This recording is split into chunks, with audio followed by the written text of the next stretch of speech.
नमस्कार। खबर सहारनपुर से मैं अनिल कुछाड़िया। आज की मुख्य खबरें। जिला प्रशासन व परिवहन विभाग की संयुक्त कार्रवाई से वाहन चालकों में हड़कंप। क्षमता से अधिक यात्री बैठाने व कोविड गाइडलाइन का उल्लंघन करने वाले वाहन चालकों के चालान। पवित्र रमजान माह के तीसरे जुमे की नमाज अदा। कोरोना वायरस के खात्मे के लिए की गई दुआएं।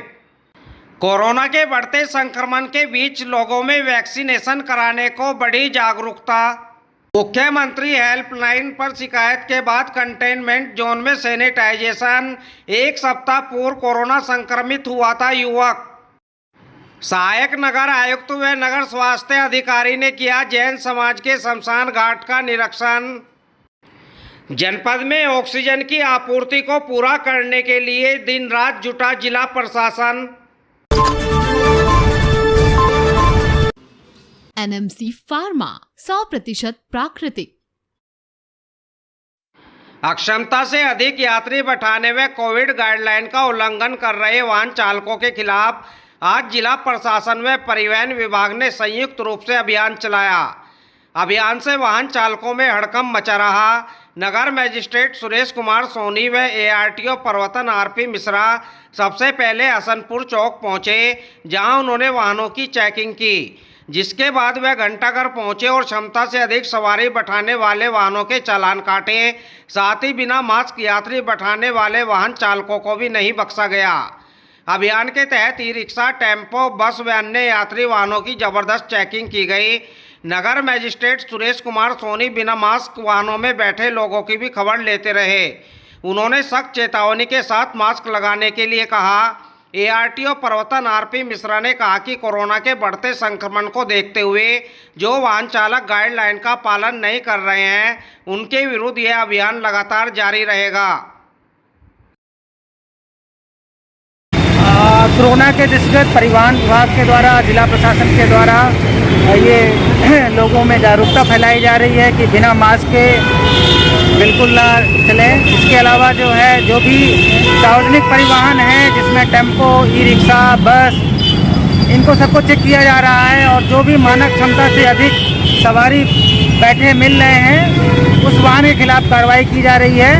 इसके अलावा बिना मास्क के भी कोई यदि यात्री वाहन में कोई सवारी बैठा हुआ है तो उसके खिलाफ भी कार्रवाई कर रहे हैं।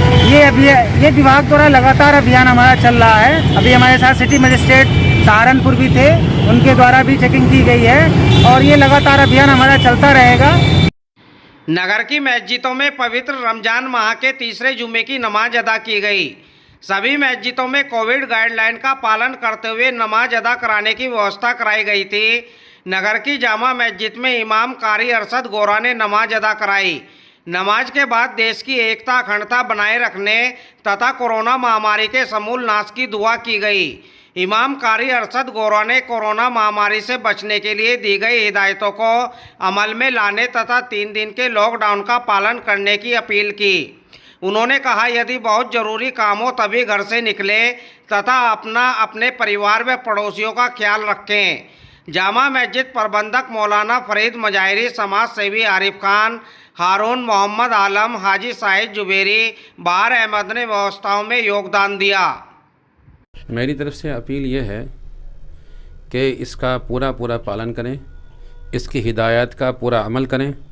जैसे डॉक्टरों ने, स्वास्थ्य विभाग ने जो हुक्म दिया है उसके मुताबिक अमल करें और हम खुद भी इस पर अमल करें।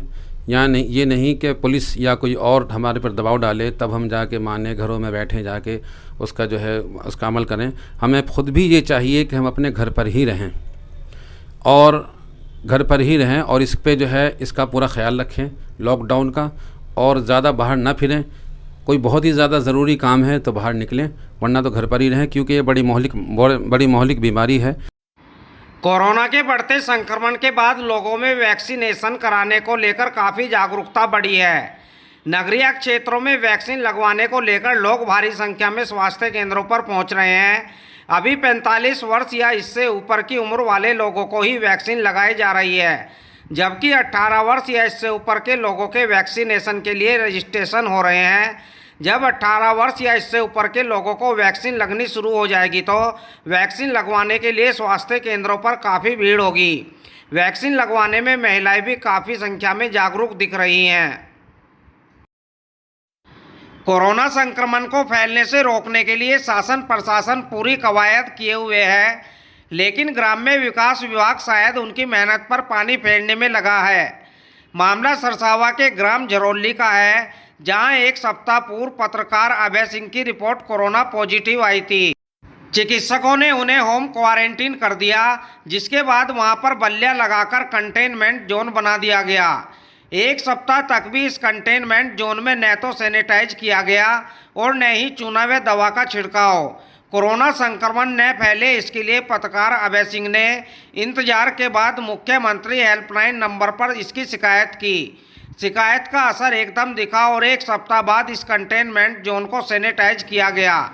इसके लिए अभय सिंह ने मुख्यमंत्री का आभार जताया है। जैन समाज के शमशान घाट में कोरोना मृतकों के शव के अंतिम संस्कार शुरू हो गए। जैन समाज ने कोरोना मृतकों की बढ़ती संख्या को देखते हुए अपने शमशान घाट में कोरोना मृतकों के शव के अंतिम संस्कार की इजाज़त दी थी, जिसके क्रम में सहायक नगर आयुक्त अशोक प्रिय गौतम व नगर स्वास्थ्य अधिकारी डॉक्टर कुणाल जैन कलसिया रोड स्थित जैन समाज के शमशान घाट पहुंचे और वहां की व्यवस्थाओं का जायजा लिया। शमशान घाट को सैनिटाइज कराने के साथ ही चूना व दवा का भी छिड़काव कराया गया।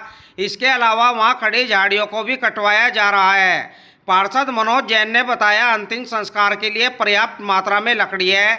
सहायक नगर आयुक्त अशोक प्रिय गौतम व नगर स्वास्थ्य अधिकारी डॉक्टर कुणाल जैन ने बताया, अंतिम संस्कार के लिए निगम द्वारा इस शमशान घाट में व्यवस्थाएं की जा रही है, जिन्हें जल्द पूरा कर लिया जाएगा। उन्होंने जैन समाज का भी आभार जताया।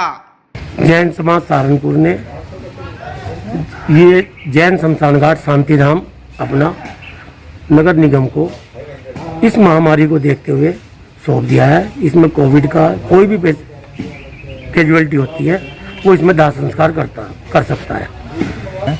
मैं यहाँ पर सबसे पहले पूरे सहारनपुर के जैन समाज का आभार व्यक्त करता हूँ और जो हमारे नगर आयुक्त महोदय, हमारे स्वास्थ्य अधिकारी डॉक्टर कुणाल जैन, उन सब के प्रयास से आज यहाँ पर हमें अनुमति मिल चुकी है कि हम यहाँ पर कोविड बॉडीज़ का दाह संस्कार कर सकें। ये इसलिए ज़रूरी था क्योंकि जैसे हम देख रहे हैं पिछले ट्रेंड जो बना आ रहा है कि कोविड डेथ बढ़ती ही जा रही है पिछले कुछ दिनों से, तो जो वेटिंग ना रहे इस वजह से यहाँ पर हम अलग अलग जगह पर इसकी व्यवस्था कराई जा रही है। इसमें यहाँ पर भी 2 प्लेटफॉर्म स्पेशली बनाए जाएंगे नगर निगम की तरफ से कोविड बॉडीज़ के लिए। साथ ही यहाँ पर प्रॉपर जो सैनिटाइजेशन इसका हर बॉडी के बाद में यहाँ पर सैनिटाइजेशन कराया जाएगा। और यहाँ पर जैसे ही हमें व्यवस्था के बारे में पता चला तो लाइट, सफाई और पानी, ये सारी व्यवस्थाएं यहाँ पर प्रॉपर तरीके से नगर निगम की तरफ से प्रोवाइड कराई जा रही हैं। इसमें शांतिधाम कलसिया रोड पे जैन शमशान घाट पर हैं। जैसे कि आप देख रहे हैं कि अभी भी एक दाह संस्कार हुआ है नगर आयुक्त साहब के प्रयास से और जैन समाज सहारनपुर के प्रयास से हमें ये अनुमति मिल गई है कि भाई हम यहाँ पे कोई कोविड बॉडी है उसका भी दाह संस्कार कर सकते हैं। इसलिए मैं जैन समाज सहारनपुर का बहुत बहुत आभार प्रकट करता हूँ। इसमें हमारे जैन समाज के अध्यक्ष राजेश जैन जी, महानगर अध्यक्ष जी राकेश जैन जी, पार्षद मनोज जैन जी का बहुत योगदान रहा है इस चीज़ में। कोरोना के मरीज बढ़ने से ऑक्सीजन की खपत तेजी से बढ़ती जा रही है। ऑक्सीजन की कमी ना रहे, इसके लिए प्रशासनिक आला अफसर उत्तराखंड से संपर्क साधे हुए हैं। कमिश्नर, डीआईजी, डीएम और एसएसपी उत्तराखंड का दौरा भी कर चुके हैं ताकि ऑक्सीजन की आपूर्ति हो सके। जनपद के कोविड अस्पतालों के लिए उत्तराखंड से ऑक्सीजन मंगाई जा रही है। उत्तराखंड के देहरादून और झबरेड़ा से ऑक्सीजन प्रतिदिन मंगाई जा रही है। जिलाधिकारी अखिलेश कुमार सिंह ने बताया, उत्तराखंड से प्रतिदिन 6 मैट्रिक टन ऑक्सीजन सहारनपुर पहुंचाने का प्रयास है। इसके लिए हम लोग लगातार 10 मीट्रिक टन बढ़ाने की कोशिश कर रहे हैं। इसी क्रम में उत्तराखंड के देहरादून और झबरेड़ा प्लांट से लगातार संपर्क बनाया हुआ है। साथ ही जिला अस्पताल में 60 बेड को शुरू करा रहे हैं ताकि कोरोना संक्रमित मरीजों को बेड, दवा और ऑक्सीजन उपलब्ध हो सके। जिलाधिकारी ने कहा, प्रशासन कोरोना संक्रमित मरीजों को बेहतर स्वास्थ्य सेवाएं देने के लिए प्रयासरत है। कि उत्तराखंड से प्रतिदिन हम लोग कोशिश कर रहे हैं कि लगभग 6 मीट्रिक टन जो है ऑक्सीजन यहाँ आ जाए। इसको लगातार हम लोग 10 मीट्रिक टन तक बढ़ाने की कोशिश कर रहे हैं और इसी क्रम में जो है प्रतिदिन हम लोग जो रुड़की में झबरेड़ा है और देहरादून में जो लिंडे का प्लांट है उसमें लगातार हम लोग विज़िट कर रहे हैं। इसके साथ साथ आज यहाँ जिला चिकित्सालय में भी 60 बेड का हम लोग नया एक बेड हम लोग शुरू कर रहे हैं, जिस पर हम लोग ऑक्सीजन की आपूर्ति और वहाँ पर जो भी लोगों को दवाई मिलनी है इसका हम लोग कोशिश कर रहे हैं। लगातार बेड की संख्या, ऑक्सीजन की उपलब्धता और किस तरह से हम लोग जो है जो कोरोना संक्रमित व्यक्ति हैं उसकी बेहतर सेवा करें, इसके लिए हम लोग प्रयत्नशील हैं।